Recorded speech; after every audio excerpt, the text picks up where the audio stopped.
तो ये तो हो गई एरे की बात ना। हाँ, एरे का आप मोटा मोटा उससे भी आइडिया लगा सकते हो कि एरे हम लोगों ने सेट थ्योरी पढ़ी हुई है ना 11th-12th में। तो सेट जैसे एक सेट होता है, उसके अंदर उसके एलिमेंट होते हैं which are further known as subset ना। तो एरे भी एक ऐसा ही बड़ी चीज़ है जिसके अंदर कई छोटी छोटी चीज़ें आती हैं जो उसके एलिमेंट्स कहलाते हैं। यहाँ उसमें सबसेट्स होते थे, यहाँ पे उसके एलिमेंट कहलाते हैं। ये मैं नोट्स दूंगा, उसमें होगा ये सब चीज़ें मैंने उसमें लिख दी हैं। बाकी हाँ, अब फर्दर एरे कई तरह के होते हैं, 1D array, 2D array, 3D array. 2D array onward उसे हम मैट्रिसेस बोलने लगते हैं। मैट्रिसेस इस वजह से क्योंकि काफ़ी सिमिलरिटीज़ मिलती है। जैसे मैट्रिसेस में रोज़ होते हैं, कॉलम होते हैं ना। मैट्रिसेस में एक एलिमेंट को का लोकेशन बताने के लिए हमें दो चीज़ों की ज़रूरत होती है, आई और जे ना। जैसे A12 हम करते थे, A21 करते थे, वैसे ही इसमें भी हमें 2D मैट्रिसेस में दो वेरिएबल्स की ज़रूरत होगी उसे उसका लोकेशन बनाने के लिए, उसका कंप्लीट पोस्टल एड्रेस बताने के लिए ना। तो इसीलिए उसको फर्दर मैट्रिसेस भी बोला जाता है। बट 3D एरे जो है वो हमारी कोर्स में नहीं है, तो हमारे में केवल 1D एरे और 2D एरे ही है। तो हम 1D एरे की बात करें तो 1D एरे क्या हो सकता है? 1D एरे वो एरे होते हैं जिसमें केवल एक ही रो हो और कई कॉलम हो। कॉलम के लिए कोई लिमिटेशन नहीं है, बट रो एक ही है। या इसका उल्टा कि कॉलम एक हो, बाकी रो कितनी भी हो सकती है ना। लेकिन हम जो अभी यहाँ पढ़ेंगे या फिर हमारे कोर्स में जो है AKTU के सिलेबस में, उसमें मोस्टली ऐसा केस है कि एक रो होती है जिसका, अब चूँकि हम जान चुके हैं एक रो होती है और उसमें कई कॉलम होते हैं। कॉलम कितने होंगे? जितने वेरिएबल हमें डिक्लेयर करनी हैं उतने। लेकिन उसका जब हम नाम देंगे, जो कि इंडेक्स बोला जाता है ना, एक पर्टिकुलर नेम पोस्टल एड्रेस होता है, उसे इंडेक्स कहते हैं ना, वो कितना होगा? जितने एलिमेंट हमें डिक्लेयर करनी है उससे एक कम ना, उससे एक कम होना चाहिए। ठीक है, तो अब ये मैं आगे बताता हूँ इसमें कि कैसे इस 1D एरे होता क्या है, तो आपको आइडिया हो ही गया होगा। इसका मैं सिंटेक्स बताता हूँ, ये डिक्लेयर कैसे होता है, इसका डिक्लेरेशन कैसे होता है। फिर डिक्लेयर तो हो गया, डिक्लेयर करने के बाद हो क्या जाता होगा आउटपुट स्क्रीन पे ना। फिर इनिशियलाइजेशन प्रोसेस कैसे होते हैं इसके, उसके बाद फिर इनपुट करना भी बता दूंगा, इनपुट करना, और फिर इसका रिजल्ट भी दिखा दूंगा ना। फिर एलिमेंट को एक्सेस कैसे किया जाता है ना। एक्सेसिंग का मतलब ये होता है कि हम किसी पर्टिकुलर एलिमेंट को जाके उसको चेंज कर सकें, उसको बदल सकें ना, वो एक्सेस होता है। जैसे कोई घर है, अगर उसकी एक्सेस हमें अलाउ है तो मतलब हम उस घर के अंदर जाके उसमें बदलाव कर सकते हैं। वैसे ही एरे है, एरे का अगर आप उसको एक्सेस करने के टूल्स आपके पास है। टूल्स इसमें क्या होगा? Name of the array as well as its index. अगर इंडेक्स पता हो तो हम जाके, जैसे अगर कोई एरे है ना, ये एरे है, इसका नाम हमने मान लीजिए मैंने एरे ही रख दिया ना। एरे है, ए है, और इसका अगर हमें ये पता है कि ये दूसरा है 0 1 2 ना, तो मैं एरे और फिर ये दूसरा इंडेक्स लेके ना मैं इसके एलिमेंट्स में चेंज कर सकता हूँ, आके इसे बदल सकता हूँ ना कोई। तो ये इसको एक्सेसिंग हो जाएगी, तो ये भी हम देख लेंगे अभी। अब इसके पहले कि मैं 1D और 2D एरे शुरू करूं, एक और इम्पॉर्टेंट क्वेश्चन है जो AKTU पूछता है, बेहतर पूछता है बार बार ना। वो ये होती है कि एरे के फ़ायदे क्या हैं और नुकसान क्या हैं ना। तो इसकी उसमें आ जाएगा, मतलब एडवांटेज आप कह लीजिए, मेरिट्स कह लीजिए ना। मेरिट्स क्या हैं और इसके फिर डीमेरिट्स क्या हैं ना। तो ये दो चीज़ें हैं, इस पे भी हम थोड़ा बात कर लेते हैं। तो मेरिट्स क्या होता है? अच्छा देखिए, सबसे पहली मेरिट क्या होगी, मैंने शुरू में भी बताया था कि हम एक वेरिएबल ईजिली डिक्लेयर कर सकते हैं ना। 2 भी कर पाएंगे, 5 भी, 10 भी कर सकते हैं। लेकिन अगर हमें 100 वेरिएबल पे वर्क करना हो, एक क्लास है जिसमें हमें पता करना है कि 100 बच्चों की क्लास है, जिसमें हमें पता करना है कि 56 कितने बच्चों के आए हैं, तो हमें सारे बच्चों के नाम डिक्लेयर कर बताने पड़ेंगे एज अ वेरिएबल ना, ऑब्वियसली।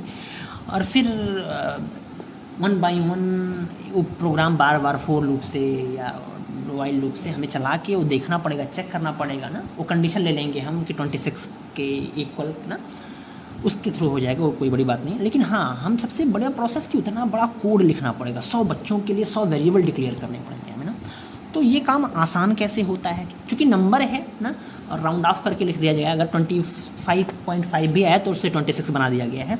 तो सारे इंट टाइप हैं, सारे इंटीजर डेटा टाइप है ना, तो एक ही डेटा टाइप है। तो इसके लिए सबसे बेहतर यही होता है कि हाँ कोई एक वेरिएबल ले लें और उसके कई सबस्क्रिप्ट हों, इंडेक्स हो ना, जो हर बार आप खुद ही अपडेट होता रहे ना, हमें एक लाइन लिखनी पड़े, बाकी वो सारे काम खुद ही होते रहें, लूप चलता रहे और होता रहे, हमें बार बार ना डिक्लेयर करना पड़े ना। तो तो ये हमें सुविधा देता है एरे, ये एरे फैसिलिटी प्रोवाइड करता है ना, कि मल्टीपल वैल्यू भी वो स्टोर कर सकता है इन अ सिंगल नेम ना, एक ही नाम में। जैसे इसका नाम एरे है, ये 4 वैल्यू स्टोर कर सकता है ना एक ही नाम में। हाँ ऑब्वियसली उसके इंडेक्स अलग अलग हैं, पते अलग अलग हैं ना एक्सेस करने के ना।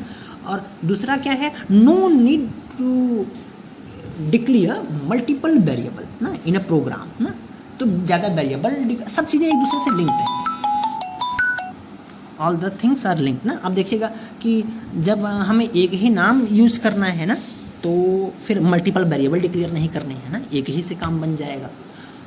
दूसरा बात जो मैंने कही कि हाँ ये हो गई, मल्टीपल वेरिएबल डिक्लेयर नहीं करने पड़ेंगे। तीसरा, अच्छा अगर ये सब काम हमें नहीं करना पड़ रहा है, हमें 100 बार नहीं किसी चीज़ को डिक्लेयर करना पड़ रहा है, तो हमारा प्रोग्राम छोटा हो जाएगा ना, तो ये भी इसकी एक मेरिट्स है, लेस टाइम कंज्यूमिंग होगा वो।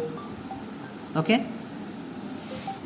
इससे हमारा प्रोग्राम छोटा हो जाता है ना, तो ये भी एक इसकी मेरिट है, लेस टाइम कंज्यूमिंग होगा ना। और चूँकि इससे फिर प्रोडक्टिविटी बढ़ जाती है ना, तो अगर टाइम कम होता है ना, तो हम उतने टाइम में कई प्रोग्राम रन करा सकते हैं, लिख सकते हैं ना। तो ये सब इसके छोटे छोटे पॉइंट्स हैं, इसके मेरिट्स हो जाएंगे। अब इसके डीमेरिट्स में आइए, तो सबसे बड़ा डीमेरिट इसका यही है कि ये केवल सिमिलर डेटा टाइप्स की वैल्यूज़ को स्टोर करा सकते हैं। जैसे अगर इंट है तो सारे इंटीजर ही होने चाहिए। अगर उनमें से किसी बच्चे की वैल्यू, अगर किसी बच्चे का 100 बच्चों थे, अगर किसी बच्चे का नंबर हम 27.5 लिख देते हैं, तो फिर ये प्रोग्राम गड़बड़ करेगा, ये ठीक से नहीं, क्योंकि हमने तो डिक्लेयर इंटीजर किया है और वो फ्लोट हो गया, तो ये ठीक नहीं। तो इसकी कमी है, इसकी कमी ये कमी को ओवरकम करने के लिए फर्दर हम स्ट्रक्चर पढ़ते हैं ना। स्ट्रक्चर में ऐसा नहीं होता है, स्ट्रक्चर में हेट्रोजीनियस डेटा टाइप हम यूज़ कर सकते हैं ना कई। दूसरा, ये वेस्टेज ऑफ मेमोरी बहुत होती है इसमें। ऐसा क्यों ना, क्योंकि कई बार हम अपनी सुविधा के लिए जो इस एरे का रेंज होता है ये बहुत ज़्यादा लेते हैं। जैसे मतलब हमें काम तो 20 ही पे करना है, लेकिन अगर हमें फर्दर अगर हमें पहले से जानकारी नहीं है कि हमें 20 पे ही काम करना है, तो हम 50 अपनी सुविधा के लिए 50 डिक्लेयर करा लेते हैं, तो वो 30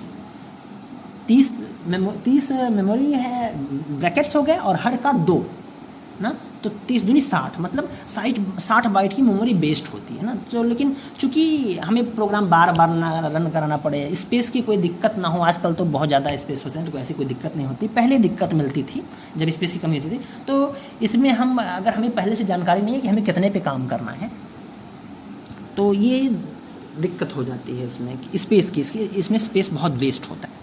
हाँ, अब ये भी आ रहा होगा कि ऐसा क्यों होता है ना। तो जैसे मान लीजिए अगर हम कोई प्रोग्राम रन करा रहे हैं और हमने उसमें 3 ही वेरिएबल लिया, और वो एरे से, मैं ऑब्वियसली एरे से अगर मैं नहीं करा रहा हूँ, तो मैंने 3 वेरिएबल डिक्लेयर किया है, और आधा प्रोग्राम लिखने के बाद मुझे पता चलता है कि नहीं यार, एक वेरिएबल और होता तो प्रोग्राम और ठीक हो जाता ना, नहीं तो गड़बड़ हो जाएगा, एक वेरिएबल और ना।